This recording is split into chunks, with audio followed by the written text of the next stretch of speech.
All right, well, there we go. You working, internet? Let's do this. Hello, everyone. The whole 2 people of you that are viewing right now. What is up, my dudes? Oh, hi, Nixie. I didn't even see that you came up here. Are you gonna come join the stream? Yeah. Guess I have a buddy. Anyways, let's go over this HHN Orlando 32 hype list, boys. I don't have any sound effects set up, so...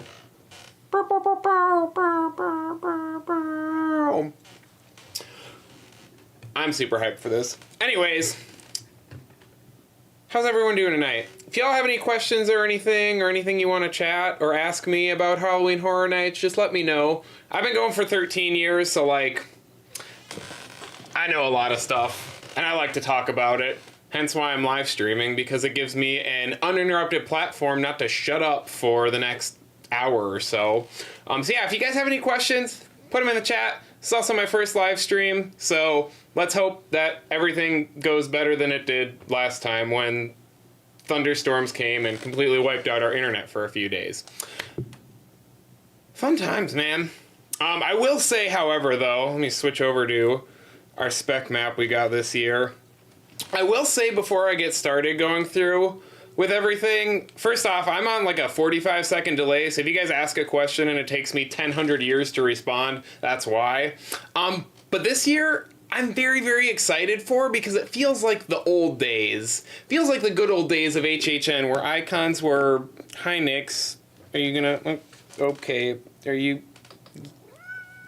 yep. I think everyone heard you. Okay. Anyways, that's Nyx. She's apparently going to be doing that pretty much all night. So be prepared for that.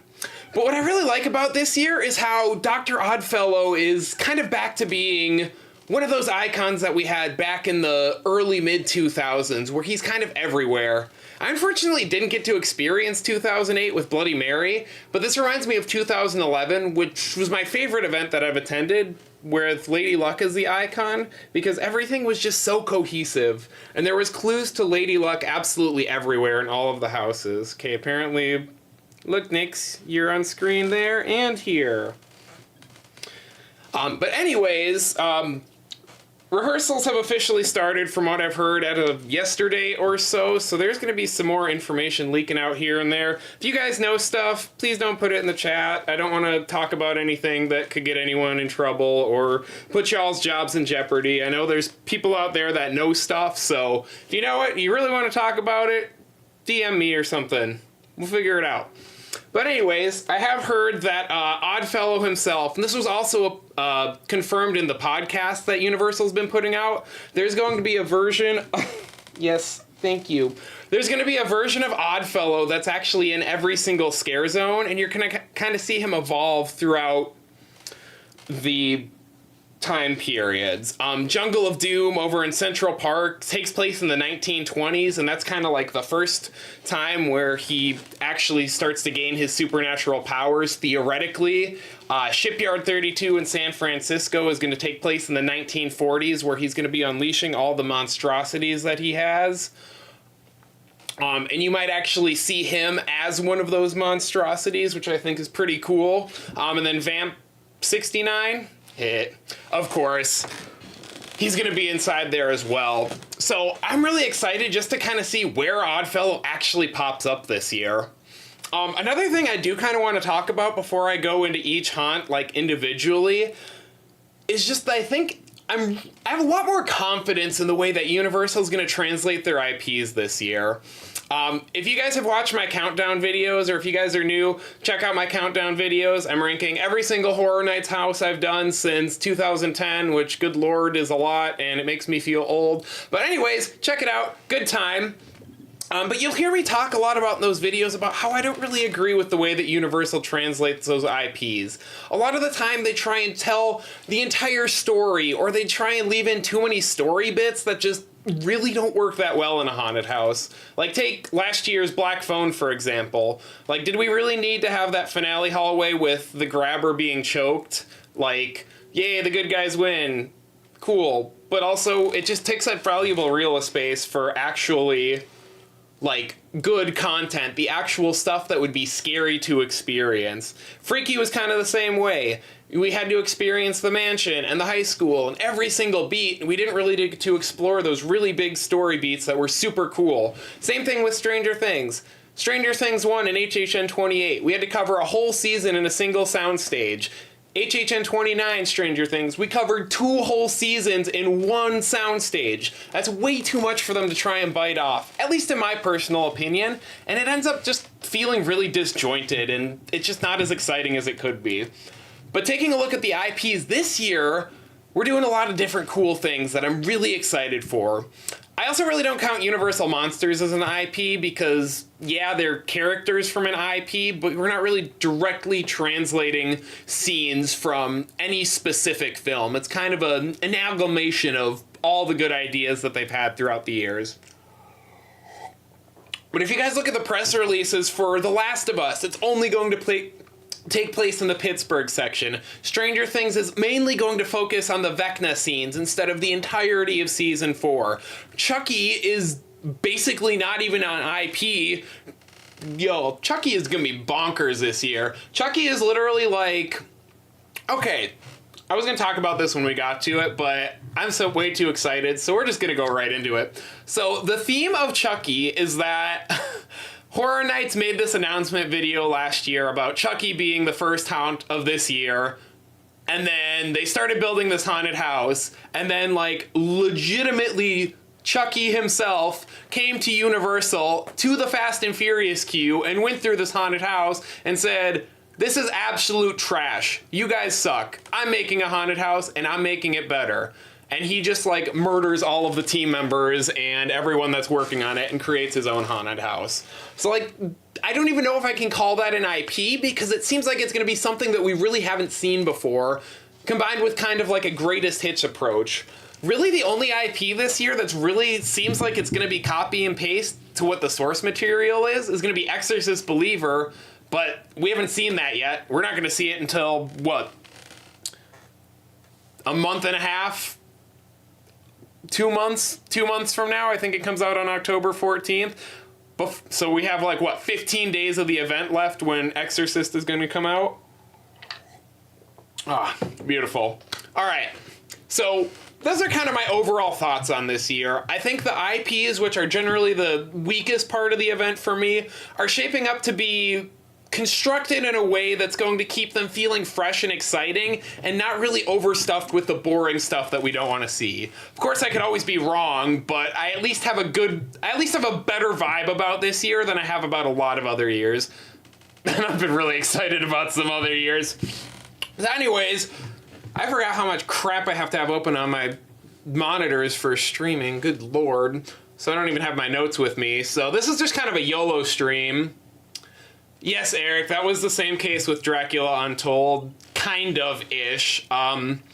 With Dracula Untold, they kind of got the Rush version of what to expect, and they kind of made the house based off of what the materials that they were given, and they were like, this is kind of what it might look like, but we're still not really sure. This year, however, since Exorcist is a Blumhouse production and they've been clearly very close over the past couple of years, I would expect that Universal had a lot more availability of those resources. So I would think that because of that, they have that better working relationship, that this house is going to turn out to be a lot more faithful to the movie than it originally looked. But wishful thinking. I'm kind of at the top here. I'm going to go down. Whee! All right, there we go.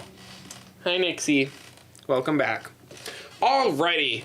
So let's just go ahead. Let's just jump in. I'm going to kind of talk about Universal Monsters first. If you guys have ever gone to HHN with me, you know that I always do Springfield Stay and Scream or start in the back of the park and go counterclockwise. I'm actually making a tips and tricks video right now that I'm hoping to have out in the next couple of days, and I'm going to talk about that a little bit more, but honestly, back way is the best way to go. Oh god, somebody please don't clip that and put that out of context. I'm going to get canceled right away. Jesus Christ. So anyways, Universal Monsters Unmasked, Invisible Man, Dr. Jekyll and Mr. Hyde, Phantom of the Opera, Hunchback of Notre Dame, crazy, crazy stuff. What's really funny about this one too is for my top 15 haunts, which I haven't released yet, that final part of my countdown series, Catacombs, Black Death Rising, and Gothic are in that countdown. I'm not telling you what places they are, no spoilers, but that's kind of a combination of what this haunt is shaping up to be. Also, I'm gonna put on some tunes in the background so it's a little more vibey. Let me know if this is too loud or anything for you guys. But I do have some videos as well that I want to show. So like, I don't know if anyone here went through Gothic a decade ago. Again, this is why I say I feel old when I'm doing this countdown stuff, is because, good Lord, how was that a decade ago? Anyways, Gothic was this giant cathedral that had gargoyles that came alive and chased after you. So I actually have a POV I kind of want to just take a look at here real quick while we're doing this. And this is kind of what I'm expecting for them, for kind of how the haunt to start. This just big, massive cathedral with just absolutely like bonkers looking sets. This isn't the greatest POV because it was 10 years ago, but Mindbreak has some great stuff on here that saved my life doing this countdown series.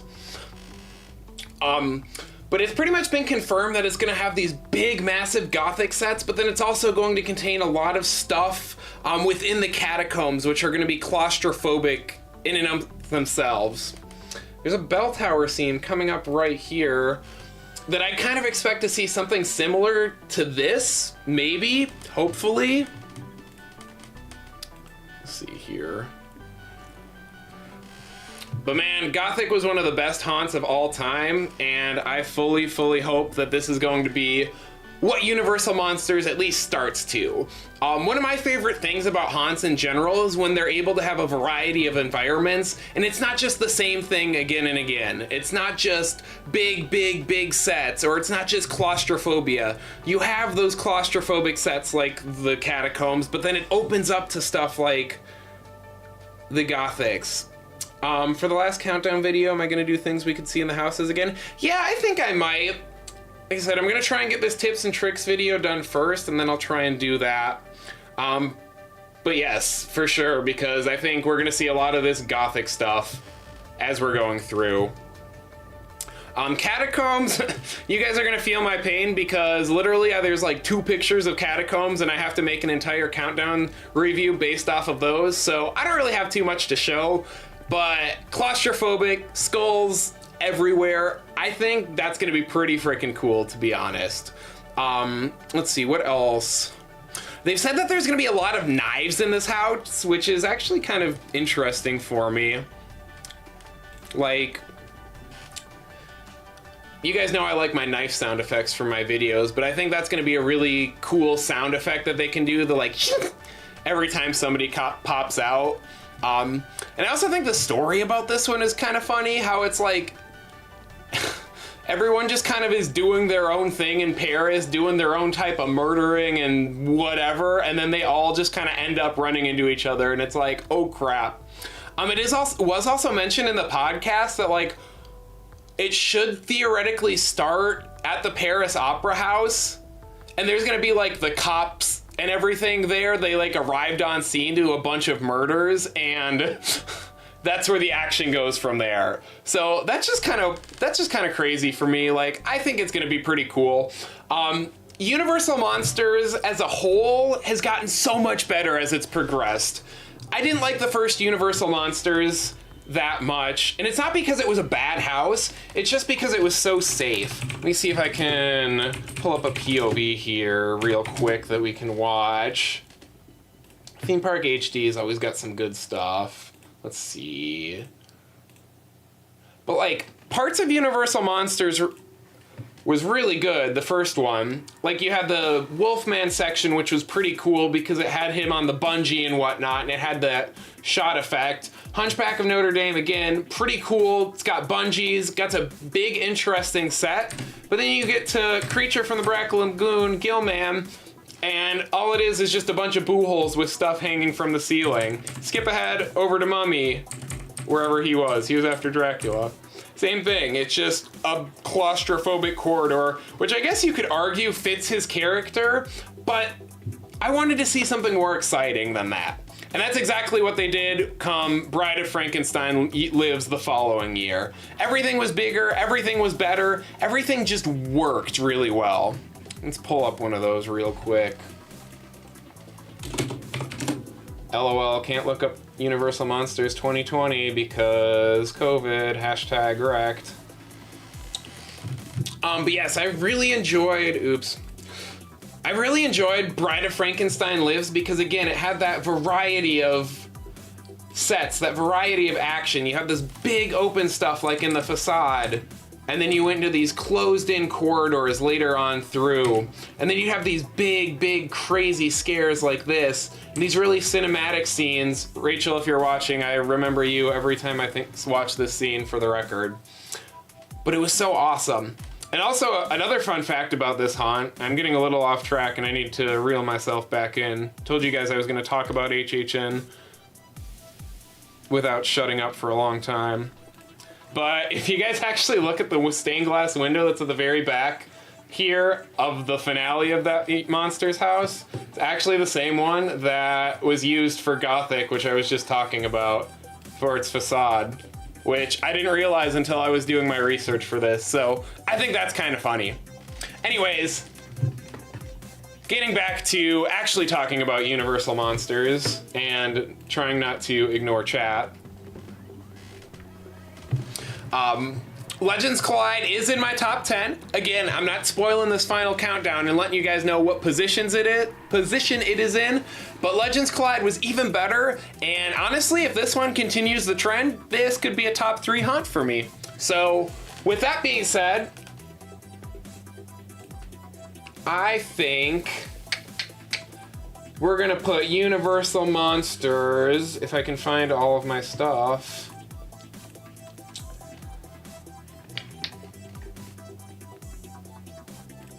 I think we're gonna put Universal Monsters in 3rd place right now.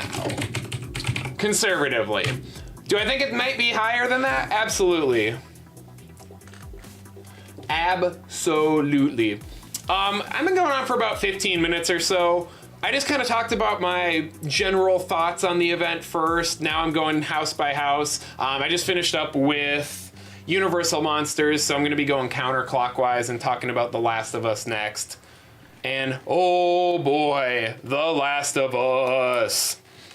All right, so as you guys can maybe kind of see from behind me, maybe if you haven't seen my videos, BioShock is clearly my favorite video game franchise of all time. And back in 2013, summer of 2013, that's when both BioShock Infinite and The Last of Us was released. And The Last of Us completely blew BioShock Infinite out of the water. Sorry, not sorry. I go back and forth between loving and hating that game. I'm kind of on a hating it tangent right now, so it is what it is. But anyways, the more that I think about The Last of Us, the more excited that I get. And again, it comes down to the fact that I know we're not going to see the entire house. I'm not going to have to worry about a lot of these big set pieces being put in there just because they're big set pieces. And I think the way that this is going to be done is going to be really, really cool. I'm trying not to hype myself up too much for it in case it is a letdown, but I'm really excited. The one question that I do have, though, is Universal tends to focus on the marketability of their characters for their IPs. The Grabber was everywhere. I lost my train of thought. Anyways, anytime they have an IP, they're gonna plaster those main characters as much as they can. Stranger Things, Demogorgons everywhere. And with this Last of Us, I'm hoping to see lots and lots of infected. Now, it's been mentioned that they only go through the Pittsburgh quarantine zone section of the game, which honestly is probably the strongest section, so I'm not too mad about that. Watch my video on that if you haven't already. Okay, thanks, bye. But anyways, if Universal were to do it just as a chronological retelling of the Last of Us section, It'd be really interesting because it starts off predominantly with human characters. It starts off with Joel and Ellie being attacked by the hunters before having to wander through an abandoned hotel, before finally getting to one of only 2 set pieces that actually feature the clickers. Personally, I think it would be a really smart way to do the haunt. Start off in these really claustrophobic urban sections, focus on the humans being attacked, focus on the unknown, and then have this giant kind of reveal of the clickers in the hotel basement or in the sewers kind of midway through, and just make it this big massive set piece that you weren't expecting. But again, with Universal liking to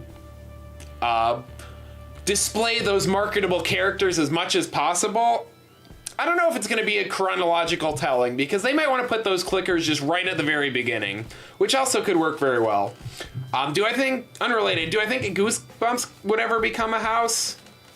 Potentially. Do I think currently it would? No. If there's Goosebumps properties that are successful in the future, absolutely. Unless there's like a big resurgence, I can't see Goosebumps just all of a sudden popping up just because. Oh yeah, good point, Eric. They did get the original voice actors back. Troy Baker, Ashley Johnson, my bae, to record some new lines for this haunt. Oh, and that's going to be really cool. So I don't know if that necessarily means we're going to get new scenes as much as it just means that there's going to be dialogue that complements what the haunt is trying to do, complements it in a different format. But, you know, it's going to be really cool. Don't get your hopes up for a big facade outside for this one, or for Universal Monsters for that matter, because there's already been aerial photos that have been shown of just the wrap going across the parade building doors like they have in the years past. But I'd still say Last of Us is more likely to start with a claustrophobic section than it would be to start with a big grand facade, kind of like Hill House. Again, but with all that being said, with my absolute adoration for The Last of Us, we're putting it at number 2. Man, I've never had this many IPs this high up on my hype list before, now that I think about it, so this is going to be pretty interesting. All right. Going back over, we are going to talk about the darkest deal. So this house is going to be a little bit interesting to me. The concept itself sounds like a 3D house without the 3D effects. It sounds like Princess and the Frog, Dr. Felicia, to be honest, which I think is kind of funny that they're doing this haunt the same year that Splash Mountain closes down for the Princess and the Frog re-theme, but it is what it is. But one thing that I would count on seeing in this haunt is going to be the spinning tunnel effect that we saw in Dead End over a decade ago at HHN 22. So if you guys saw my countdown video, you guys kind of know what I'm talking about. Let me get this video pulled up to that section so you guys know what I'm talking about. And again, some of these videos aren't the highest quality, but it is what it is. Let's see.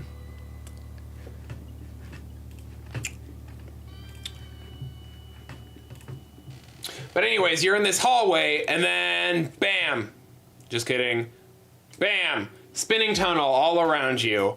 Like, it is so cool. That was one of the most jaw-dropping effects I ever saw at HHN, and to this day, it remains one of my favorite effects that I've ever seen at the event. So I would think that seeing an elevated form of that spinning tunnel to return is going to be pretty cool. A few other things that were kind of mentioned in the podcast reveal, and there's going to be an upcoming episode that details the backstory of this as well, is that you might be able to see, like, some background characters that are just standing there looking completely innocent, and then all of a sudden their eyes just go completely white, and the collector, which is basically the devil in this retelling, just takes over their body and they pop out at you for a scare.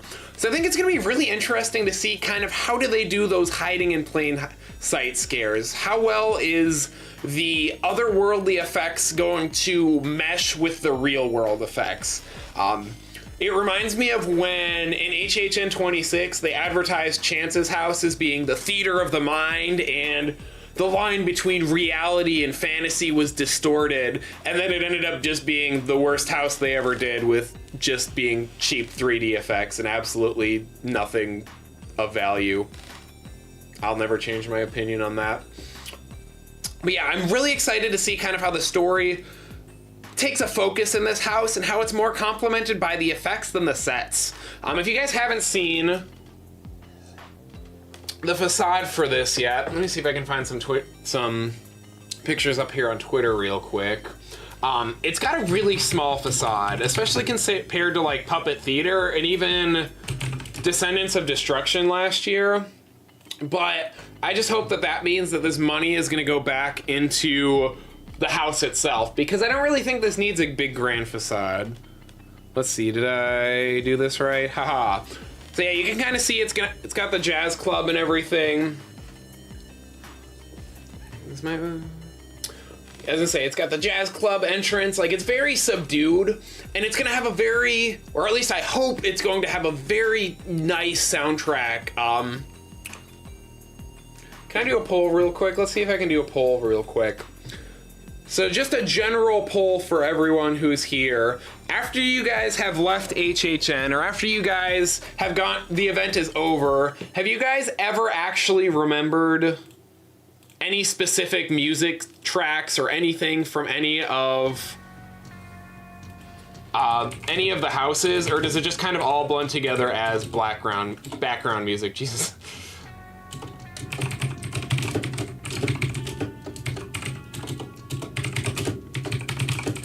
I can't multitask, give me a second.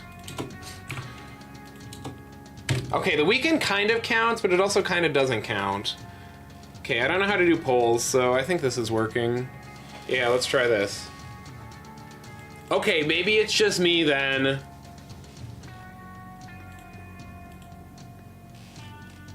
Because I normally don't remember the music. Normally it's one of those like background complimentary things. Like, you know, it's there kind of as ambiance, but unless there's a really banger track, like Brandon just said, The Legends Collide, like that intro, ooh, beautiful. I wish I could play it without getting copyright whatever on YouTube, but like that intro I remember because it absolutely slapped. But everything else was just kind of like ambient noise, at least for the most part. So with The Darkest Deal, I'm really excited to actually have a haunt where I remember the soundtrack, and it's not tied to a specific IP like Halloween, John Carpenter's score, Us, what they did with the score there, The Weeknd. Excuse me. So, Darkest Deal, I'm pretty excited for. Do I know where exactly I want to put that on my list right now? No, I don't. But let's just put it... So many tabs open!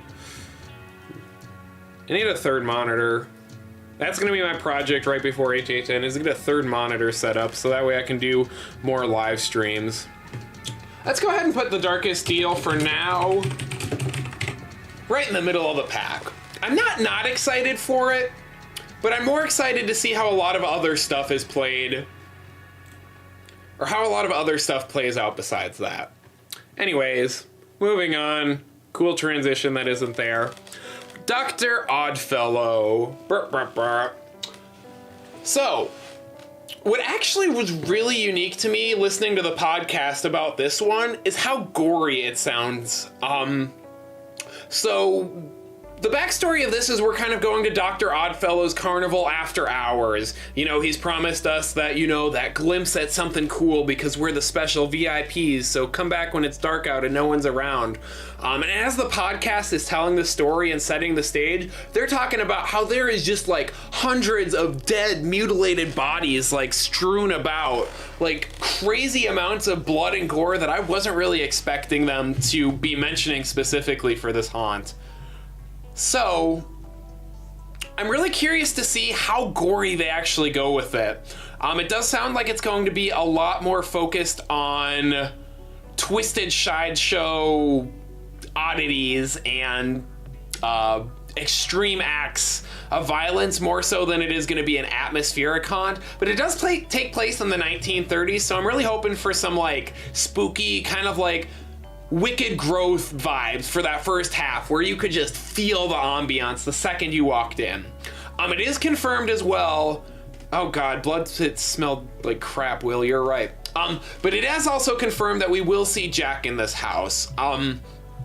So basically, the TLDR version of this story is Jack's not a good guy. He starts working for Dr. Oddfellow, who is also not a good guy, but Dr. Oddfellow is immortal. And at some point during the course of Dr. Oddfellow's twisted origins, yes, it is a very silly name, I agree, we're actually going to see Dr. Oddfellow kill Jack. And it sounds like it's going to be in a silhouette, so it's not going to be a full body scare. But during that scene, Jack manages to fight back and he manages to draw blood on Dr. Oddfellow, which then rains down on him. So in essence, we're kind of going to be able to watch the birth of not only Dr. Oddfellow as an icon, but Jack as an icon, because when their bloods mix, that's when Jack becomes immortal. He still gets stuffed in that Jack in the Box for like a dozen years or whatever. I have to read up on my HHN lore again, because unless I have it in front of me in note form, I'm not going to remember a single thing that that they've written in these. But Dr. Oddfellow has a lot of stuff, has a lot of cool stuff going for it. They actually did release one picture of this on the website as well for the podcast. And this is it. This is what you get to see for Dr. Oddfellow's twisted origins so far.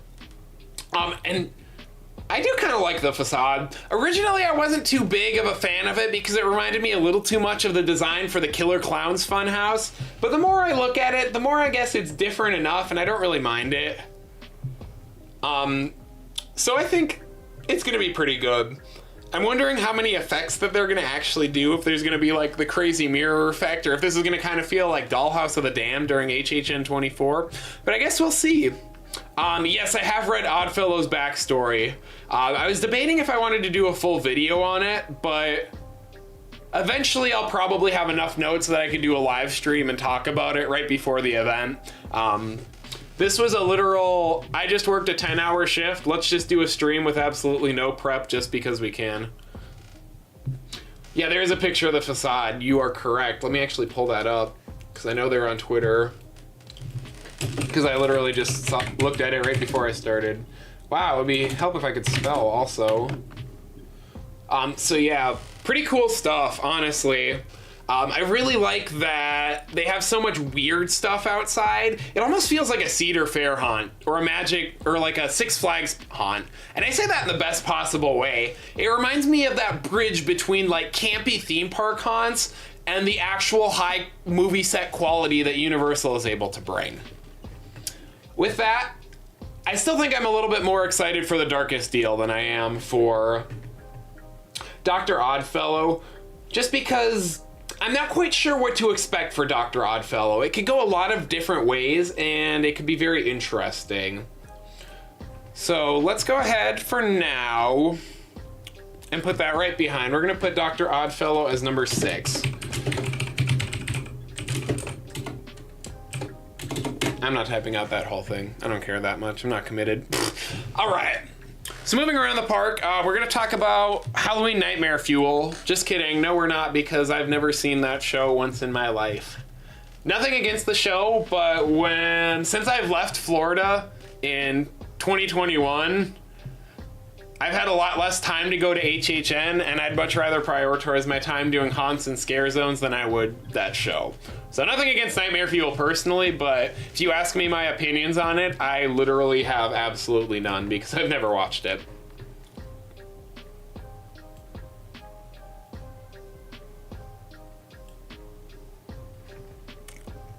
But I am going to talk about Chucky because, spoiler alert, that's going to be number 1 on my hype list. At the beginning, I kind of talked about how bonkers it was already. The fact that it's just such a meta concept of Chucky literally taking a haunted house that's about him and then destroying it and making his own. Like, it's ripe for so many cool things. And the fact that it's in the Fast and Furious queue is just really good placement. I haven't really talked much about locations this far, but I think everything is kind of set up in a really good spot. this year. Universal Monsters and The Last of Us are going to have some really big show-stopping scenes, so of course they're going to be in the parades that have that room. The Darkest Deal and Dr. Oddfellow are going to deal with a lot more intimate type of settings, at least I would theorize. And they're going to be a lot more story-based, so having them in those smaller sprung tents where you can still build some pretty impressive sets, but where you don't need to have big sets, where you can convey a lot in a smaller space, I think is going to work just well. And same thing with Chucky. Honestly, when Chucky was announced last year, I kind of rewatched parts of the season to try and figure out what they were going to do. And for the life of me, I really couldn't think of any scenes from the show, or even for most of the movies from that part, that would really work well in like a soundstage or a big environment. Chucky just needs small scenes, especially if they're going to be using puppets, which there's no way they announced this house a full year before the event started, and then they're going to use cheap masks on short people actors. There's absolutely no universe that happens, so I will die on that hill that they're going to have puppets in this house. But anyways, puppets work best in claustrophobic environments. Fast and Furious doesn't have a lot of space to work with, but just like with Freaky and the Black Phone last year, Chucky doesn't need that space. He just needs tight corridors and hallways to be the best that he can. And I think even if this haunt absolutely sucks, it's still going to be number one on my hype list, just because it's such a bonkers concept, and I need to at least support the things that are completely left field, because if I don't support them, even if they suck, then we're less likely to see them again in the future. And yes, I agree. If we could get a Chucky Insult Emporium in the queue, that would be incredible. I'm also very curious if Brad Dourif did original lines for this haunt the same way that Troy Baker and Ashley Johnson did them for The Last of Us. Because honestly, this is also a shared property with HHN Hollywood. Hollywood loves to have tons of fun. In fact, their creative director, John Murdy, just tweeted out yesterday or the day before how they were doing their first technical run of their Chucky haunt, and it was so advanced and had so many different moving parts compared to the other haunts that he was crossing his fingers hoping that everything was going to work. So with that kind of set design and that kind of ambition, it would shock me if they didn't have Brad Dourif at least come in or show up or do something to promote the house, or even Don Mancini, because like that entire Chucky crew loves that property so much. I'm gonna go on a Chucky tangent now if I don't stop myself, because after Child's Play came out in '89, was it? So 35 years or so, this franchise is still going strong with its original continuity, original creators. A lot of the cast is the same, and I'm just so happy that they've gotten to the point where even if they don't make the best product for me personally, they can do basically whatever they want because people are going to watch it, because they've earned their stripes. They've done that. And it just makes me so happy to see people pursuing this passion project for 35 years, and this is what it comes into. That's what gives me hope. That's what I want to be. That's what I want to do. In 35 years, I want people to watch one of my streams and be like, man, that depressed POS was so relentlessly optimistic that if he could do something with his life, I can do it too. Cheers to that. All right, it's Chucky Ultimate Kill Count. Number one on my hype list, for sure. All right. Next is going to be Dueling Dragons. And I do want to preface this with, please temper your expectations, everyone. I'm not saying that to be a negative Nancy or anything, but there's no way that there's going to be a lot of dragons in this house. They're going to be releasing a podcast episode on this either next week or the week after, I believe. But they've already kind of mentioned in the reveal that it's about these two battling wizards trying to obtain Merlin's magic. And only towards the end of that story do they actually transform into dragons. I think it's going to be a very good haunt, but I think the first 2/3 of it are going to be very actor-centric, very wizard-centric, and it's not going to be until that final third where you do start to see those big puppets, and you get to see those really cool effects. Let me try and pull up some POVs real quick here. So it does kind of mention that it's going to start in the forest before going to the castle. Also, I guess before I do those POVs, they did officially release another picture of this on the Discovery Universal blog. So here you go. Here's your one teaser of Dueling Dragons. Very, very descriptive of what you can see. But since, like I said, since it was stated that this starts in the forest, I can't see this being the facade. I could see this being like kind of the mid-house reveal that's just like, oh crap, that's big.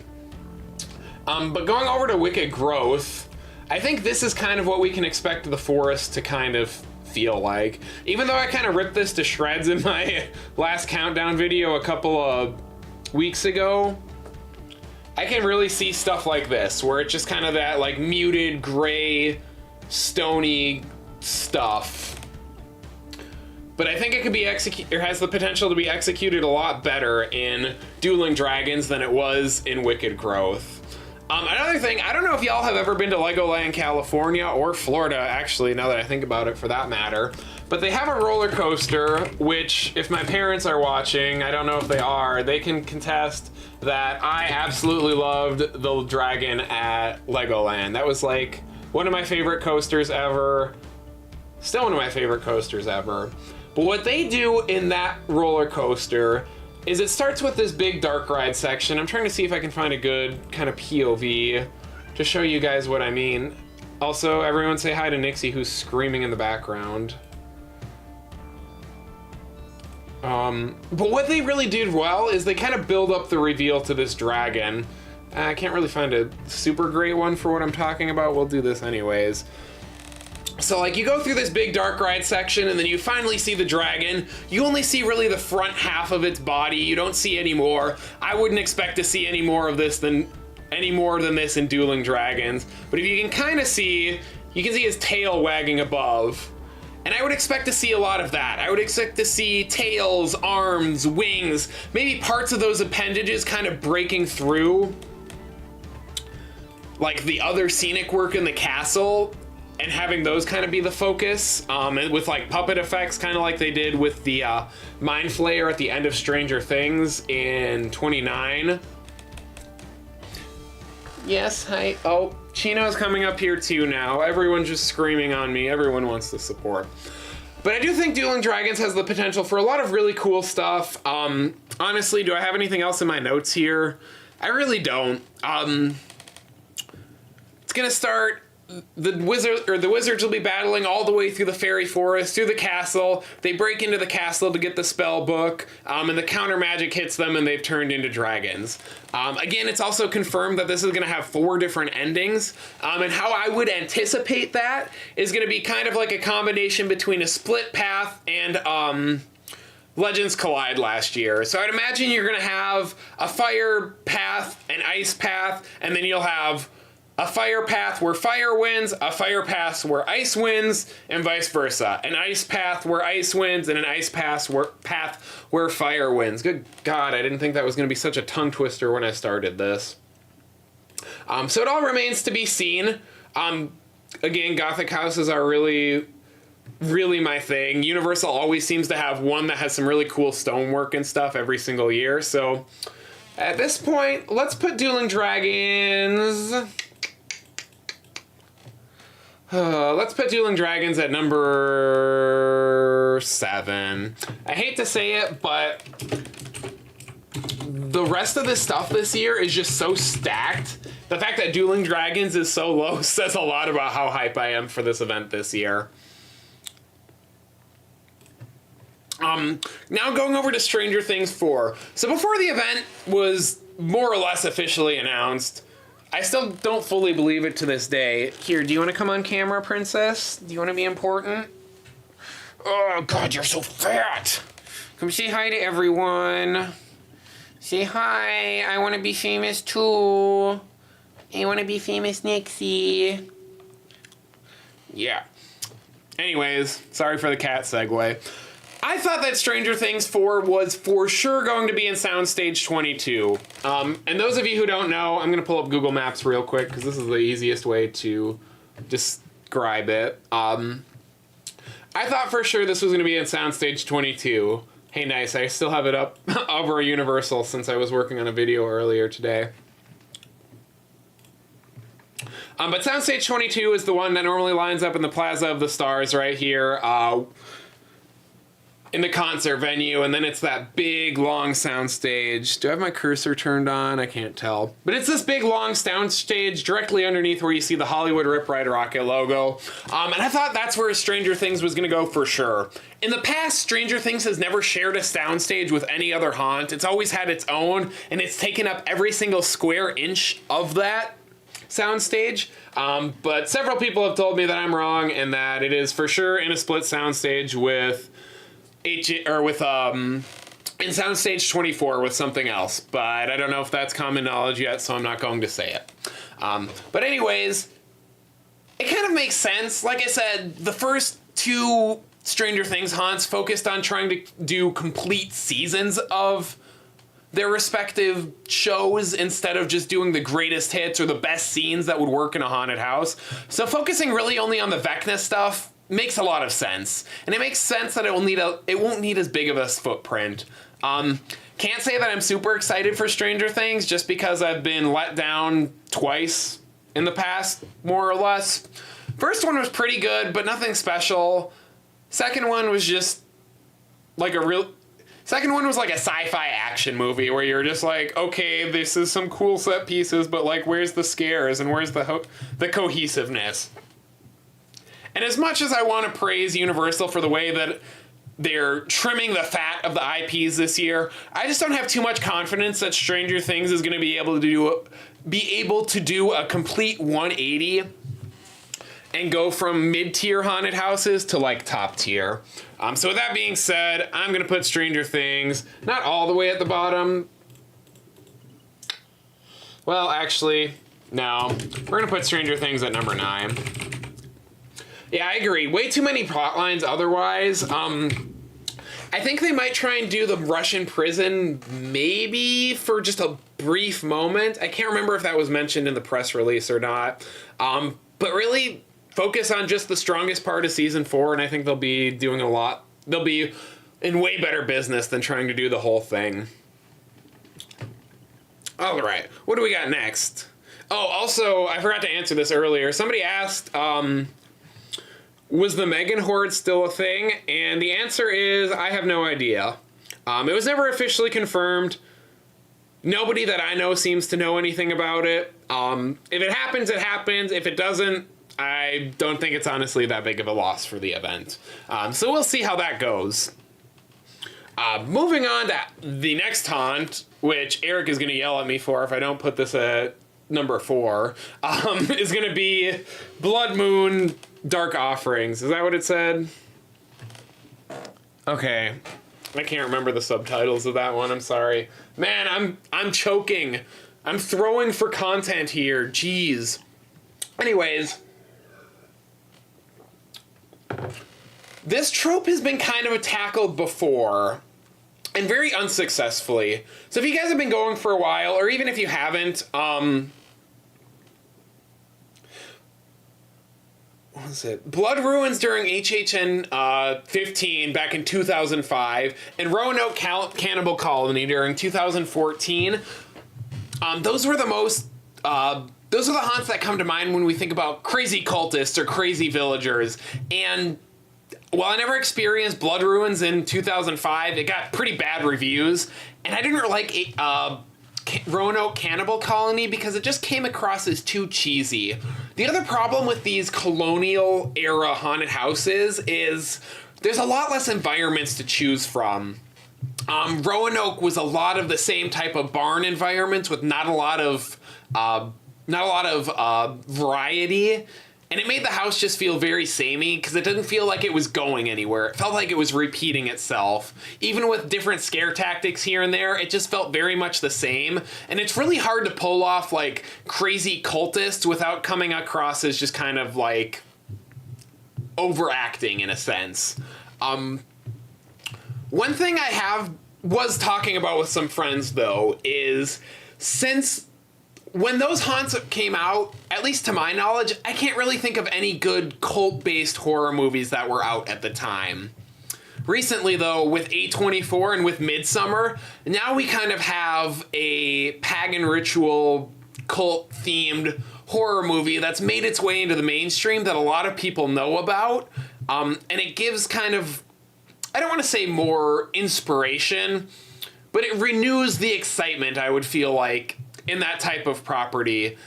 And it's not going to feel like something that was done to death at every Halloween event in the mid-2000s. It has a chance to feel fresh and more current. So I would imagine that this haunt, I 10 out of 10 believe that this is going to be the gory haunt of the year. And I think it's going to be really cool. I actually listened to the podcast for this one on my lunch break today, and it mentions how all the cultists have the like blood moon symbol like carved into their foreheads. So I'm really excited to see how that is translated in the costuming. And it also mentions how they build this giant wooden totem, and it mentions that a few times. Very specifically. So I would expect that we're going to see a giant burning totem at some point. I'm a little bit disappointed, though, because I don't think there's going to be a Nicolas Cage cameo, and I don't think there's going to be bees everywhere, though. So, but I mean, I guess you can't win them all. But with that being said, I'm a lot more excited for Blood Moon than I was when it was first announced.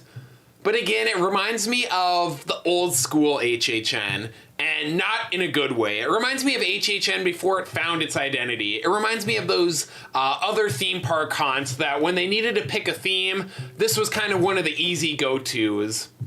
And I'm also very disappointed to say that it's not based off of the Blood Moon from Legend of Zelda, Breath of the Wild, and Tears of the Kingdom. So R.I.P. in peace for us. Still not getting a Nintendo house at HHN. I'm waiting for Luigi's Mansion in Castlevania. Thank you very much.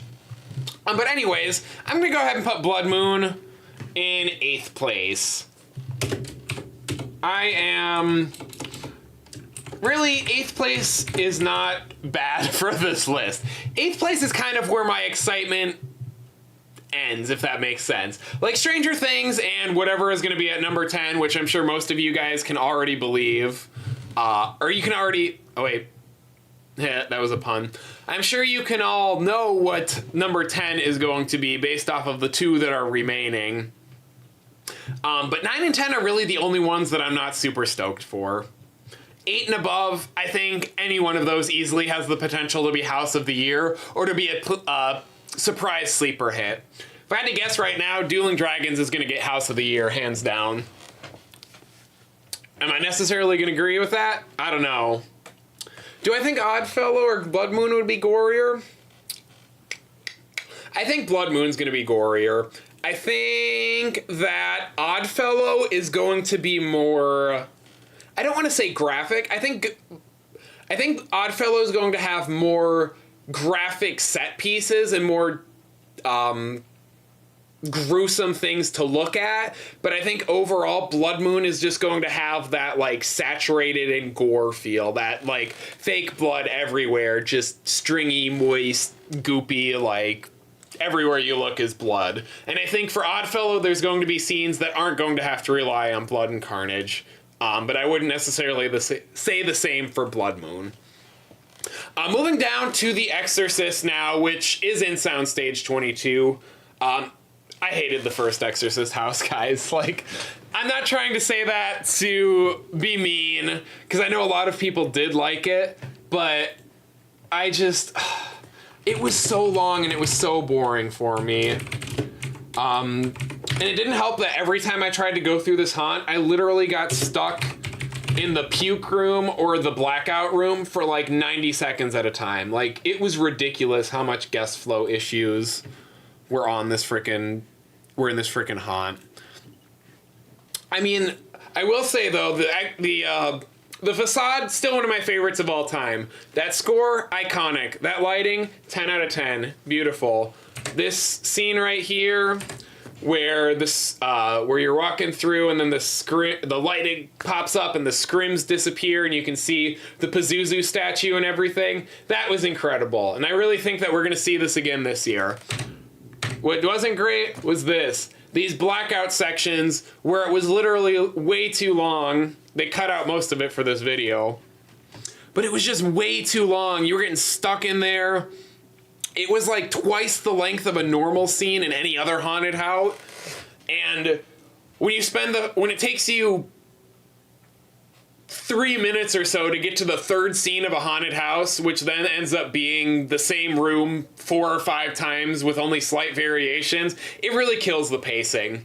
But we do have the advantage of having absolutely no idea what Exorcist Believer is about.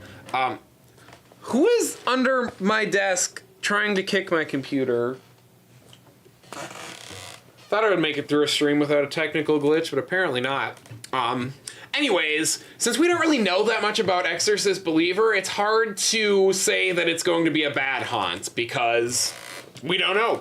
There could be a lot of cool set pieces that we don't know a single thing about. And I'm very, very excited to see how it's going to play out. Talks about in the podcast about switching dimensions and opening up that portal. So I think there's going to be a lot of cool effects with that, kind of similar to what I talked about for The Darkest Deal, but also with those faces being projected everywhere. And if you guys saw the merch, they have that giant suburban house facade that I think is going to be somewhere in the house, and I think that's going to be a really cool scene as well. So do I think The Exorcist is going to learn from the mistakes of his predecessor? Yes. Do I have confidence that I'm going to like it more than the 9 other haunts this year? No, unfortunately not. And again, that's not a bad thing. I think it has the potential to be good. And if anything, I would love for this haunt to surprise me more and be really good than for me to say, it might be okay, and it turns out to just be okay. So, in a shocking twist that I'm sure all of you guys knew an hour ago, R.I.P. Well, might as well fill this in. Well, we're here. So Yeti campground kills, we're going to put that in 4th place for right now. What I really, really loved about 2019's Yeti haunt, Terror of the Yukon, was that it didn't stick to the same types of scares. When you have these big creatures like Yetis, you kind of have to go all out, and you kind of have to give them these weird scare setups. You have to do something fun with them, because who cares about a Yeti just jumping out? Who cares about... You can't really give them a weapon or anything. You have to use that hulking physicality to their advantage. And that's what Yeti was during HHN 29. Let's see here. Like every single one of these, let's do the small one here. Like every single one of these scare setups with the Yetis, you had double team. This dude at the all-you-could-eat buffet, legendary, 10 out of 10. But then from there on out, it was mostly double team scares. Try and get to a... So yeah, you have this dude standing here, and then you've got a Yeti come up and just like rip his arm off. And then a little bit later on, you've got this dude standing right here, and this Yeti just bursts out right in front of him like Gonzo jump scare. And then even later on, you got this Yeti... Oh, I skipped too far ahead. And then later on, as you're walking through, you got this log hanging that you don't even think anything of until this dude's arm drops down. And then you've got another Yeti right up there that's coming down for a scare. Like, it mixed up the scares so eloquently, and it made these characters more than just your typical HHN jumping out monsters. It gave them a personality. And hearing that Campground Kills is going to lean a lot more into the actual campiness and to be a lot more of a comedy one than the straightforward horror than this one does, I think there's going to be a lot of really funny setups and a lot of really cool stuff that's done with it. So we're going to keep that one in number 4 because I do have a lot of faith that it's going to be really, really, really cool. Let's see. So we go back here, take a look at this full list here. We have got Chucky up here in first, and I don't think that's going to change before the event. Originally, Last of Us I didn't have as high, but like I said, the more I think about how big budget spectacle this is going to be, the more excited I get about it. Universal Monsters, definitely potential to be top 3 haunt, if not top 10, if it continues on the trend of each haunt in that series getting better and better. Yeti, we just talked about. Lots of bonkers scares, hopefully, and lots of really crazy setups. The Darkest Deal is going to either be a really good haunt or a really bad haunt, and it's going to depend on how well they can balance the otherworldly effects with the very straightforward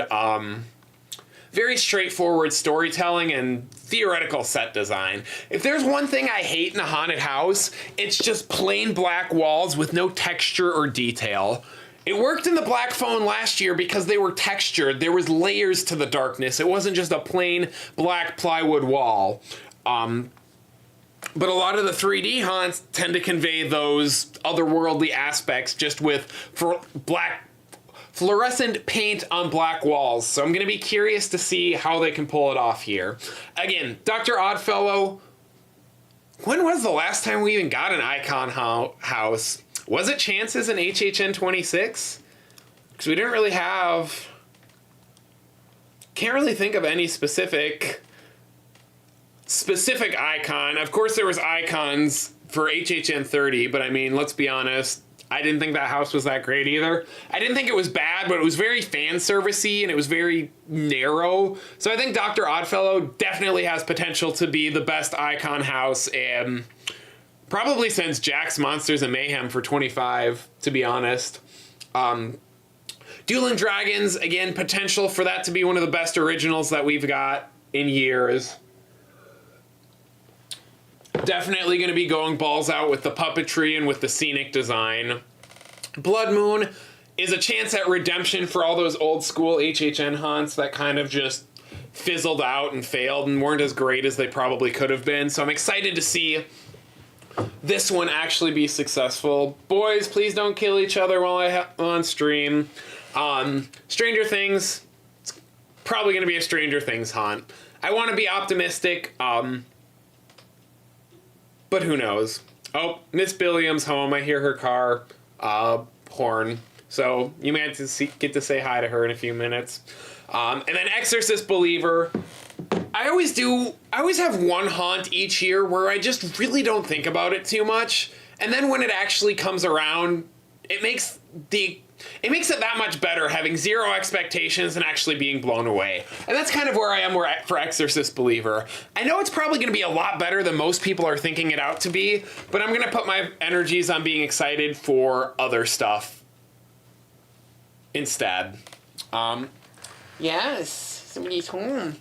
With that, I don't really think I have anything else specifically that I want to talk about for this stream. For literally not having a single plan other than half a page of notes that I can't see because I have everything else pulled up for trying to do a live stream, I'd say that this went pretty well for my first one. Thank you everyone for tuning in. If you guys have any questions you want me to answer, I'm going to be here for a little while longer, so fill away, ask away in the chat. Whatever, we can just hang out for a bit before I officially log off. I know it's almost 1 a.m. over there in Florida land, so you guys actually might need to get to bed, but for those of us who have irregular sleep schedules because we're chronically depressed, this is nothing.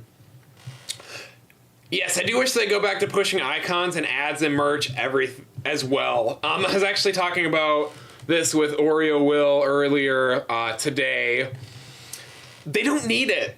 Most people that come to the event for the icons are going to come no matter what. The people who aren't going to come to the event are the ones who see the Stranger Things billboard, the Exorcist billboard, the Last of Us billboard. And as much as I would love to see more of the icons on the merch, I just can't see it happening outside of whatever stuff, like whatever little nods and Easter eggs we've gotten in the announcement videos. I can't see them putting more than that level of lore than they have in the past. Not unless people really, really like Oddfellow this year, but his symbol is hidden a little bit throughout everything, so at least we kind of get that.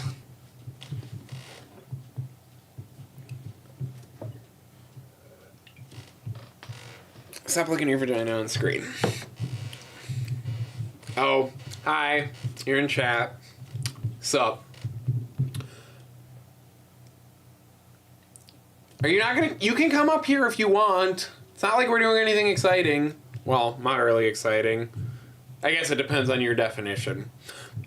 If I had to guess right now where event is going to land in my rankings, I would think this is probably going to be the second best year for me. Second or third. I looked at last year through a little bit of rose-colored glasses, and a lot of the scares were very basic boo box setups. Like, outside of the dude grabbing over your head in Descendants that most people missed, and the one mirror trick in the caves at the end, every single scare in that haunt was just a dude popping out of a boo hole. Spirits of the Coven, every single haunt was just an actor popping out of a boo hole. No elevated effects, no nothing. So I looked at that event kind of with rose-colored glasses because I was so excited to be able to go more than one night for the first time in a while.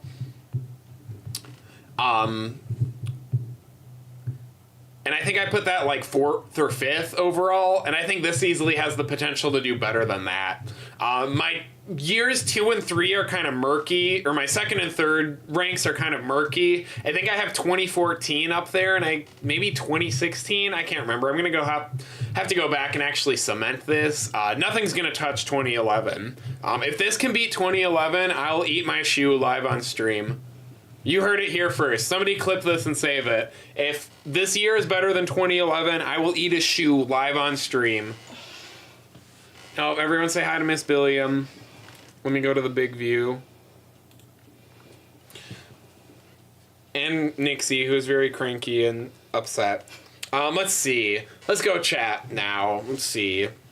Which former icon would I expect to see again? For sure, I think Jack's going to make some type of appearance outside of his Dr.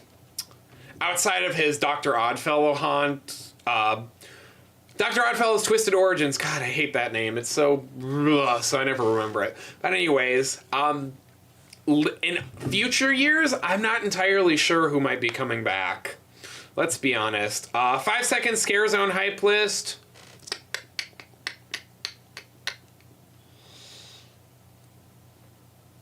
Jungle of Doom's probably number 1, followed by Vamp, followed by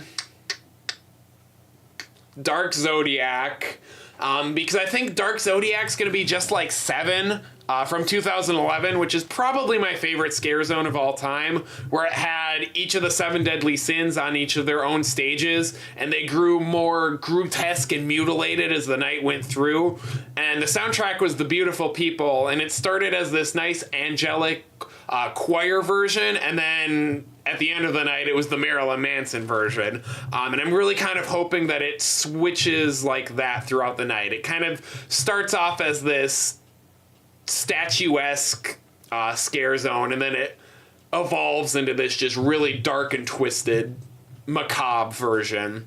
4th is probably going to be Shipyard. I think it has the potential to be really good, but San Francisco is just very cramped. But they do have a lot of props here. Actually, I can pull some up real quick, because I know there's a bunch of those on Twitter here as well.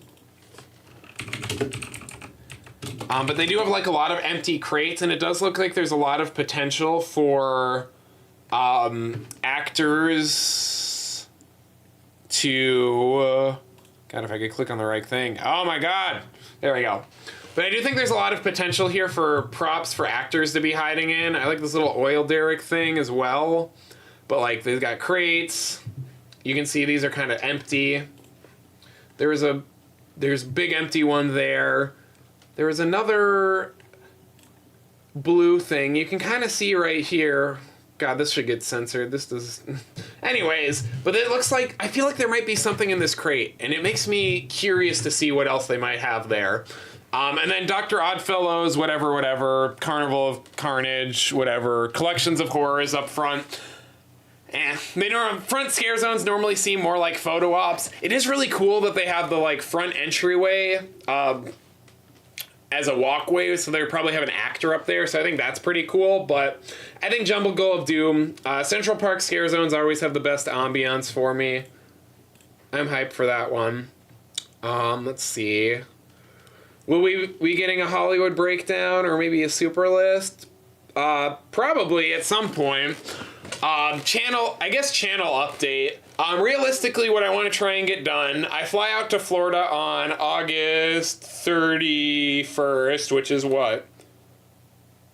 Like 2.5 weeks from now. And I want to try and get my tips and tricks video done. The next section of the countdown, and maybe one other smaller video or so before then.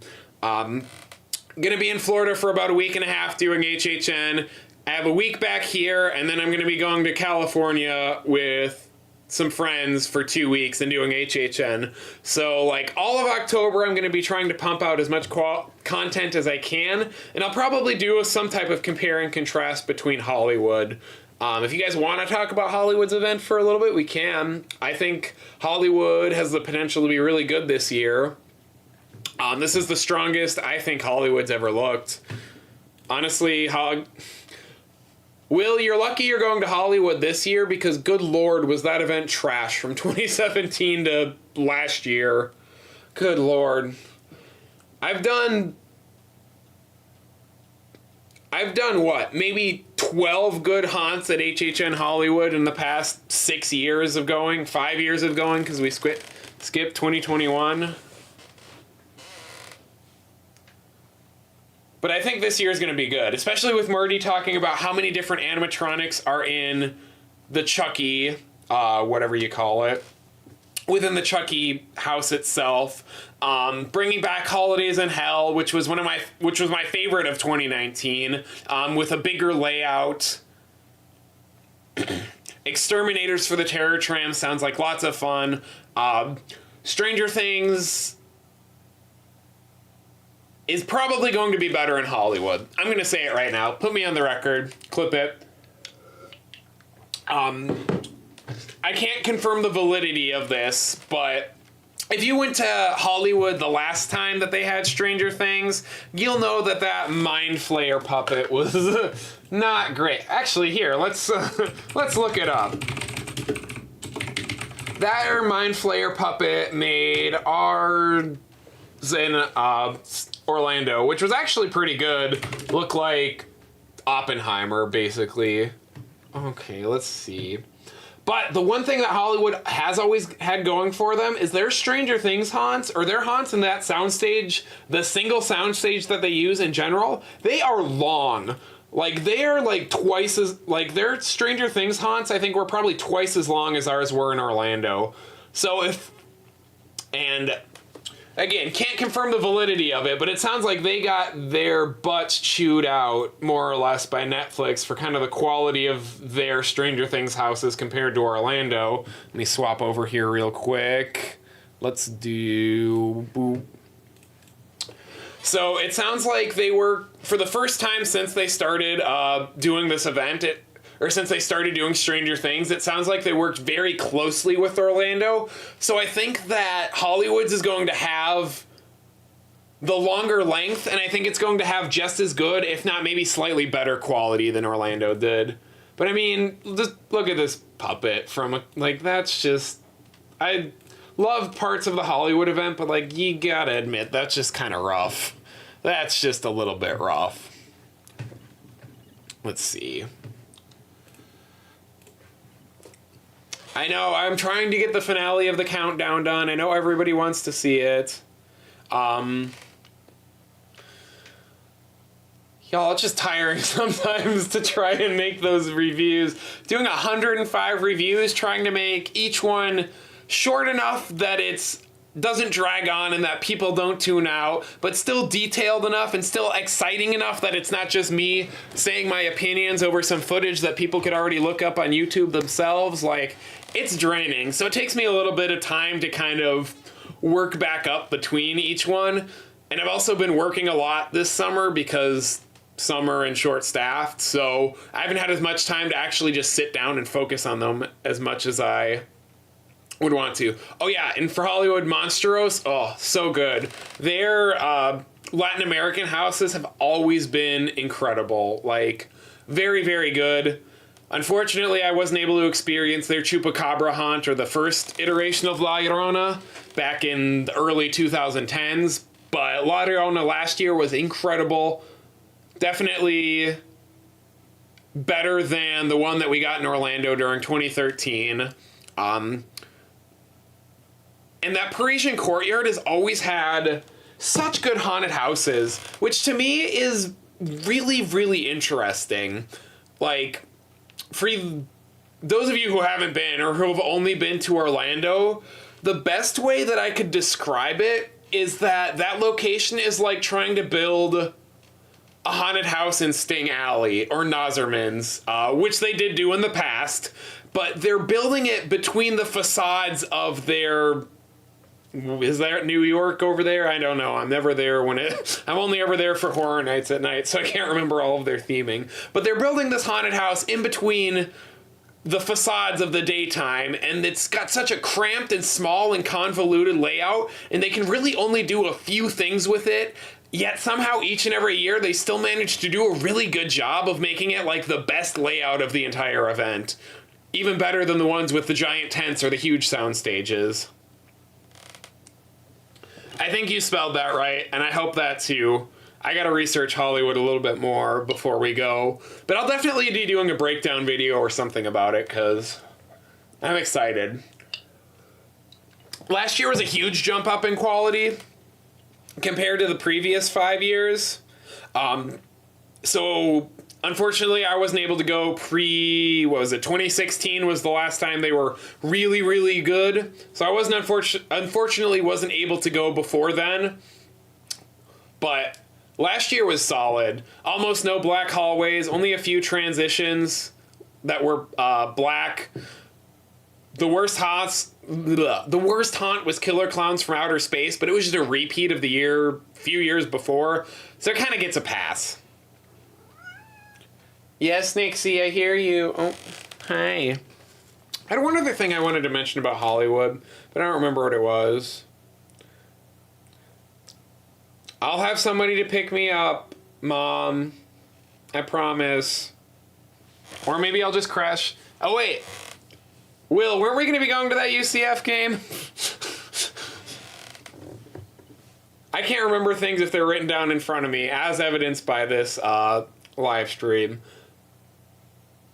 But anyways, Hollywood's gonna be fun. Do you guys want to see a breakdown of like my thoughts versus Hollywood in Orlando and do like a video comparing and contrasting in October? Because I'll totally do that if you guys want to see it. Make sure you guys keep watching the countdown videos. Tell your kids, tell your wife, tell your friends, tell everyone. I appreciate all the support that you guys have given me this far. Like, truly, truly appreciate it. I am working on, like I've said previously, this tips and tricks video for this year that I want to try and get done within the next couple of days before I get this countdown series done. But the harsh reality is that spec video that I did a month ago that I really didn't want to do and tried to throw together as quick as I possibly could has outperformed all of my countdown videos within the first 8 hours that I uploaded it. So I don't mind doing these kind of informational videos, but I do really want to focus on doing more of that original content. I want to do more of stuff that you guys can't just see from every other YouTuber. Then you guys are looking for Horror Nights content or any type of content really to watch. I want to be my own individual. But I can't do that with you guys without your guys' support and without you continuing to support the more niche videos that I do. So again, I know most of you who are in this chat have already watched them, and I really, really appreciate it because I'm very, very proud of those. It's only going to go up from there. But this is just my I don't want to say cry for help, but if you want, like I talked about with Chucky earlier, if you want to see those weird bonkers ideas that you can't find anywhere else, even if they're not great, if you don't support the stuff you can't find everywhere else, you're not going to get the stuff that you can't find everywhere else. But thank you, everyone. If you guys hadn't watched if the countdown videos hadn't done as good as they did, I wouldn't have had the confidence to do this live stream. Oh, I'll be there opening night too. Hell yeah. If anybody is in this chat and sees me opening night, or opening weekend for that matter, and I'm a little snippy, it's not because I don't love and appreciate you. It's because I'm literally... I'm checking into Cabana Bay on Friday. I already know it's going to be a nightmare, so that's going to take forever. Gonna be at HHN until close, let's be honest. Saturday morning, I have my 6 house lights on tour at 8 a.m. and then I'm doing HHN all night. And then Sunday, I have the 3 house tour at like 9 a.m. and then HHN all night. So I'm probably going to have literally no cells in my body that are rested, and I'm going to be running on fumes until I can crash all day Monday.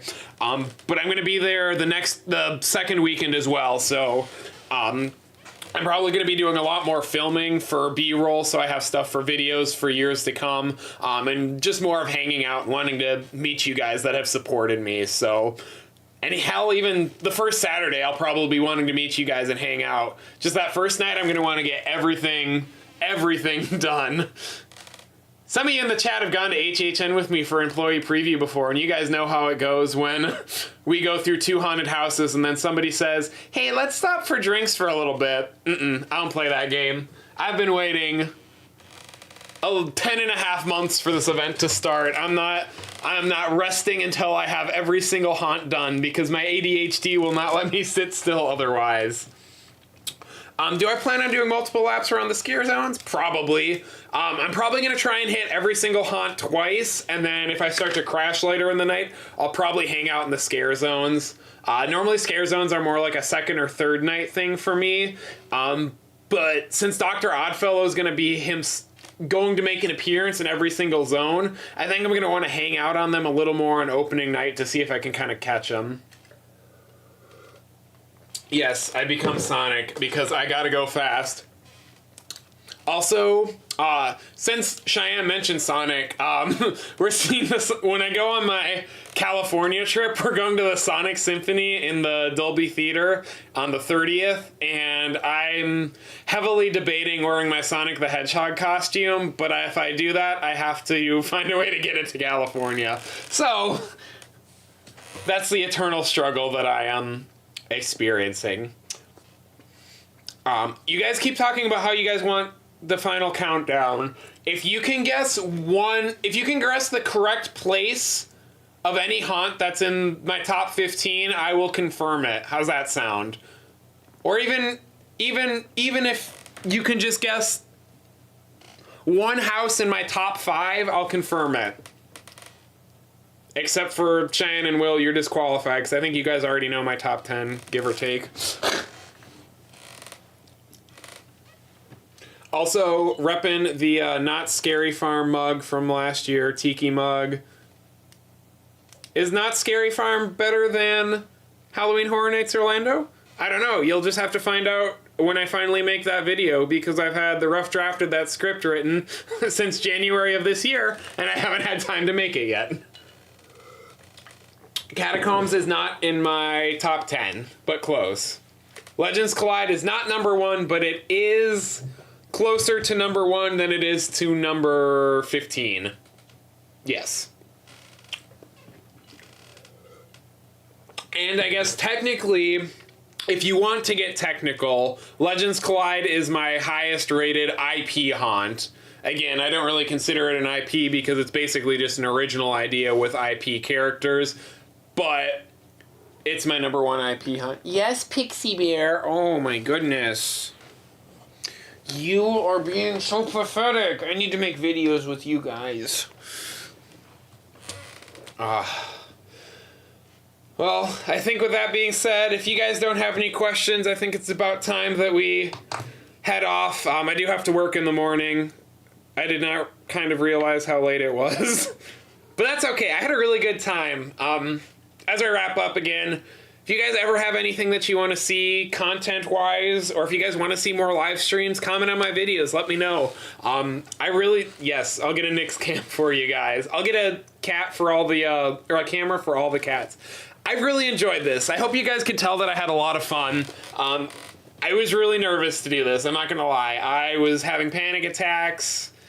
That's why the last one didn't go off, because I just couldn't bring myself to actually do it because I was so stressed out. But I do want to do these more. I want to chat with you guys. I want to talk to the people who helped make me as successful as I am. And I think this has given me the confidence to continue to do these more often. So if there's any topics you guys want me to talk about specifically, make sure you guys let me know. I'm probably going to do a few more before the event starts. I know for sure on employee preview night, which is what, Wednesday the 30th. I'm going to be doing a live stream because I'm going to be so antsy to talk about HHN and stuff that I'm not going to be able to just sit there and whatever. Why is my live playback showing me like 40 minutes ago?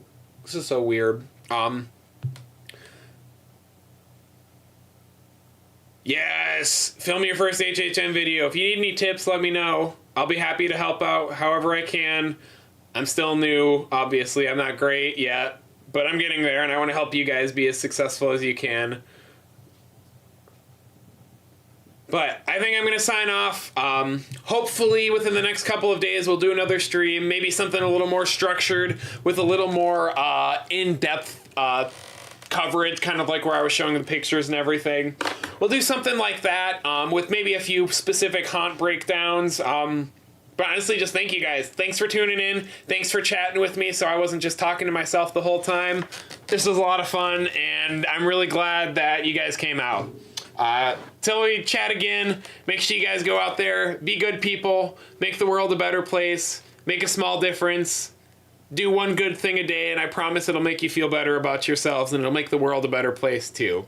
So, take care everyone, have a good night, and until next time, 6 Billion, signing off.